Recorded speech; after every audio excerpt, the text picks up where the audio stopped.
একদিকে রাত নামছে বাংলাদেশে, অন্যদিকে নিভে যাচ্ছে একের পর এক আলো। ঘরে ফ্যান ঘুরছে না, দোকানের শাটার নামছে সময়ের আগেই, কারখানার মেশিন থেমে যাচ্ছে মাঝপথে, কোথাও 3 ঘন্টা, কোথাও 5 ঘন্টা, আবার কোথাও কোথাও নাকি 10 থেকে 12 ঘন্টা পর্যন্ত বিদ্যুতের দেখা নেই।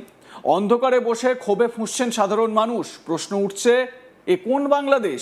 যে দেশ একদিন বিদ্যুৎ উৎপাদন বাড়ানোর সাফল্যের গল্প শুনিয়েছিল, সেই দেশই আজ কেন ঘন্টার পর ঘন্টা অন্ধকারে? আর এই অন্ধকারের মাঝেই আরও চমকে দেওয়ার মতন খবর, বিদ্যুতের ঘাটতি সামলাতে প্রতিবেশী দেশ ভারতের দিকেই আরও বেশি করে তাকাতে হচ্ছে ঢাকাকে। যে দেশে নিজের বিদ্যুৎ চাহিদা মেটানোই এখন কঠিন হয়ে দাঁড়িয়েছে, সেই বাংলাদেশকেই এবার বিদ্যুতের জন্য ভরসা করতে হচ্ছে সীমান্ত পারে শক্তিশালী প্রতিবেশীর ওপর। যেন নিজের ঘরে আলো নেই, তাই পাশের বাড়ির দরজায় কড়া নাড়তে হচ্ছে। তবে গল্পটা শুধু বিদ্যুৎ চাইছে বাংলাদেশ এতটা সহজ নয়। আসল সংকটের শিকড় আরও গভীরে, আর সেই শিকড় গিয়ে ঠেকেছে গ্যাসে। বাংলাদেশের বিদ্যুৎ ব্যবস্থার একটা বড় অংশ গ্যাস নির্ভর। গ্যাস থাকবে, বিদ্যুৎ কেন্দ্র চলবে, গ্যাস কমবে, টারবাইন থমকে যাবে, আর টারবাইন থামলেই অন্ধকার নামবে ঘরে ঘরে। এই মুহূর্তে ঠিক সেই ঘটনাই যেন চোখের সামনে ঘটছে। সাম্প্রতিক হিসেব বলছে বাংলাদেশে প্রতিদিন গ্যাসের চাহিদা প্রায় 3.8 বিলিয়ন ঘনফুট, কিন্তু স্বাভাবিক পরিস্থিতিতেও সরবরাহ থাকে তার থেকে অনেক কম। তার মধ্যে আবার এলএনজির ওপরও নির্ভরতা বাড়ছে, ফলে আমদানি করা গ্যাসের সামান্য ধাক্কাও সরাসরি গিয়ে আঘাত করছে বিদ্যুৎ উৎপাদনে। 12ই অগাস্টে গ্যাসের সংকটের কারণে বাংলাদেশে প্রায় 3,465 মেগাওয়াট পর্যন্ত লোডশেডিংয়ের তথ্য সামনে এসেছে। আর এই সংকটের অন্যতম বড় ধাক্কা আসে 21শে জুলাই। মহেশখালীর কাছে এক্সেলারেট এনার্জি পরিচালিত একটি এলএনজি টার্মিনালে আগুন ও প্রযুক্তিগত সমস্যার পর সেটি বন্ধ হয়ে যায়। ওই ভাসমান এলএনজি টার্মিনাল থেকে প্রতিদিন 450 মিলিয়ন কিউবিক ফিট গ্যাস জাতীয় গ্রিডে ঢুকত। টার্মিনালটি বন্ধ হয়ে যাওয়ায় সেই সরবরাহ আচমকাই কমে যায়। ফলে গ্যাসের সংকট শুধু রান্নাঘরে নয়, আছড়ে পড়ে বিদ্যুৎ কেন্দ্রেও। একটি এলএনজি টার্মিনালের সমস্যা কিভাবে গোটা দেশের বিদ্যুৎ ব্যবস্থাকে কাঁপিয়ে দিতে পারে, বাংলাদেশের বর্তমান পরিস্থিতি যেন তারই বাস্তব উদাহরণ। কারণ গ্যাস নেই মানে গ্যাস ভিত্তিক বিদ্যুৎ কেন্দ্রের উৎপাদন কমবে। উৎপাদন কমলেই জাতীয় গ্রিডে তৈরি হবে ঘাটতি। চাহিদা আর সরবরাহের ফারাক যত বাড়বে, ততই বাড়বে লোডশেডিং। আর সেই অন্ধকার এখন শুধু রাজধানীর গলি পর্যন্ত সীমাবদ্ধ নেই। ময়মনসিংহ, বরিশাল, রংপুর, সিলেট, রাজশাহী, খুলনা বিভিন্ন এলাকায় বিদ্যুৎ বিচ্ছিন্নতার অভিযোগ সামনে এসেছে। কোথাও দিনে একাধিকবার বিদ্যুৎ যাচ্ছে, কোথাও ঘন্টার পর ঘন্টা অপেক্ষা করেও আলো ফিরছে না। খুলনার কিছু এলাকায় 9 থেকে 10 ঘন্টা পর্যন্ত বিদ্যুৎ বিভ্রাটের অভিযোগ উঠেছে। দেশের বিভিন্ন অঞ্চলে সাধারণ মানুষ কার্যত গরম, অন্ধকার আর অনিশ্চয়তার মধ্যে দিন কাটাচ্ছেন। এ বিষয়ে বাংলাদেশের বিদ্যুৎ প্রতিমন্ত্রী অনিন্দ্য ইসলাম অমিত কি জানিয়েছেন বা কি বলেছেন, শুনুন তার বক্তব্য। কথা শুরুতেই যারা আজ জ্বালানি সংকট কিংবা বিদ্যুৎ সংকটে প্রতি মুহূর্তে ভুগছেন, বর্তমান সরকারের পক্ষ থেকে, আমাদের মন্ত্রণালয়ের পক্ষ থেকে আন্তরিকভাবে তাদের কাছে দুঃখ প্রকাশ করছি।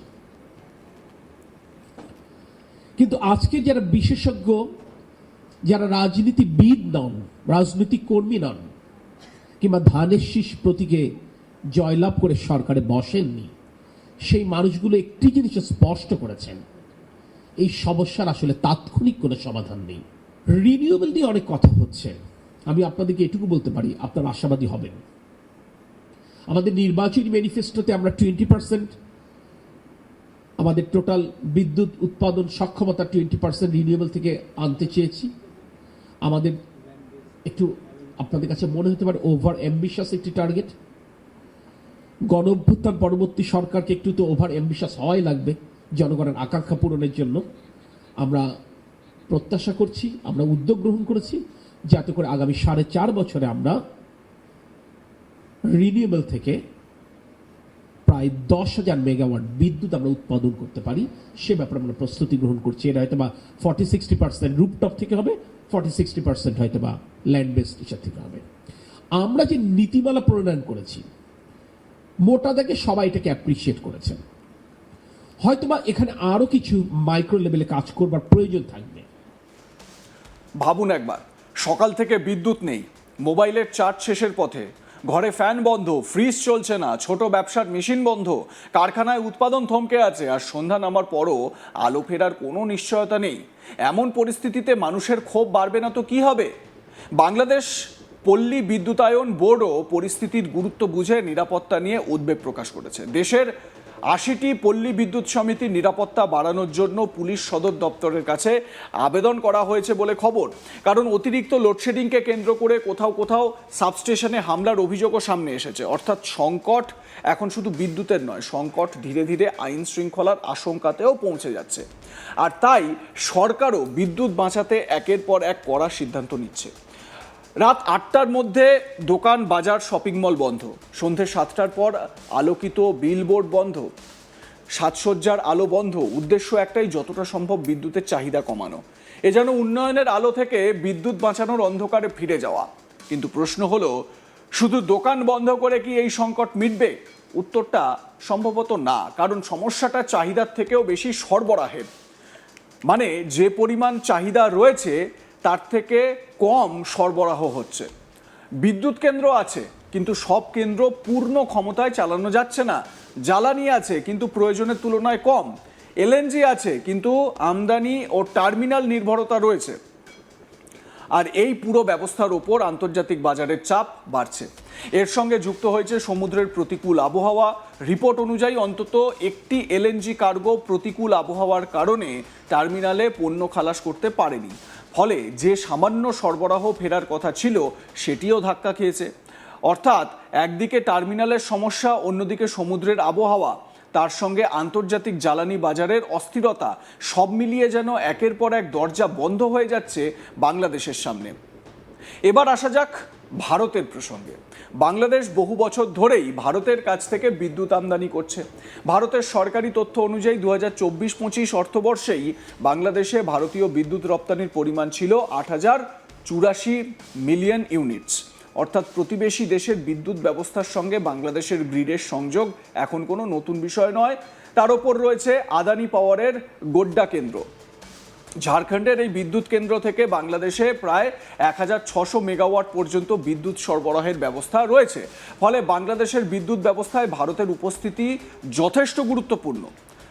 সাম্প্রতিক সময় অবশ্য আদানি পাওয়ার থেকে সরবরাহ কমে যাওয়ার খবরও এসেছে, যা বাংলাদেশের ঘাটতিকে আরও বাড়িয়েছে। আপনারা নিশ্চয়ই শুনে থাকবেন বা আজ তাক বাংলাতেই দেখে থাকবেন এই খবর যে মোহাম্মদ ইউনূসের অন্তর্বর্তীকালীন সরকারের সময় আদানির যে মোটা অঙ্কের বিল বাকি বা আদানিকে এই বিদ্যুতের বিল বাবদ যে টাকা দেওয়ার কথা ছিল তার মোটা অংশ বাকি রেখে দিয়েছিল ইউনূসের সরকার, এবং তার পরপর আদানি গ্রুপ বাংলাদেশকে ধাপে ধাপে এই সরবরাহ কমানোর সিদ্ধান্ত নিয়েছিল।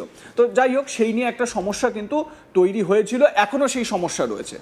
আর এখানেই তৈরি হচ্ছে সংকটের সবচেয়ে বড় ব্যঙ্গাত্মক ছবিটি। যে দেশ একসময় বিদ্যুৎ উৎপাদন বাড়িয়ে ঘরে ঘরে আলো পৌঁছে দেওয়ার সাফল্যের কথা বলতো, সেই দেশই এখন জ্বালানি সংকটে পড়ে আমদানি করা বিদ্যুতের ওপর আরও বেশি নির্ভর করতে বাধ্য হচ্ছে। শুধু বিদ্যুৎ নয়, ভারতের কাছ থেকে ডিজেলও আসছে। অসমের নুমালিগড় রিফাইনারি থেকে ভারত বাংলাদেশ মৈত্রী পাইপলাইনের মাধ্যমে ডিজেল সরবরাহের ব্যবস্থা রয়েছে। ২০২৬ সালেও ওই পাইপলাইনে ডিজেল বাংলাদেশে পৌঁছেছে। অর্থাৎ বিদ্যুৎ উৎপাদনের জ্বালানি থেকে সরাসরি বিদ্যুৎ, দুই ক্ষেত্রেই ভারত বাংলাদেশের জন্য গুরুত্বপূর্ণ সরবরাহকারী হয়ে উঠেছে। এই কারণেই বর্তমান পরিস্থিতিতে ভারতের ভূমিকা আরও গুরুত্বপূর্ণ হয়ে উঠেছে। তবে এটাও মনে রাখতে হবে, বাংলাদেশ সরাসরি ভারতের কাছে বিদ্যুৎ ভিক্ষা করছে এমন সরল ছবি আঁকা বাস্তবতার পুরোটা তুলে ধরে না। বরং বলা যায়, ভয়াবহ জ্বালানি সংকটের মধ্যে বাংলাদেশ তার বিদ্যুৎ ও জ্বালানি সরবরাহের জন্য প্রতিবেশী দেশ ভারতের ওপর বিশেষভাবে নির্ভরশীল হয়ে পড়েছে। লাইক, কমেন্ট, শেয়ার করে আপনাদের মতামত জানান। দেখতে থাকুন আজ তাক বাংলা, সাবস্ক্রাইব করুন আমাদের ইউটিউব চ্যানেলটি।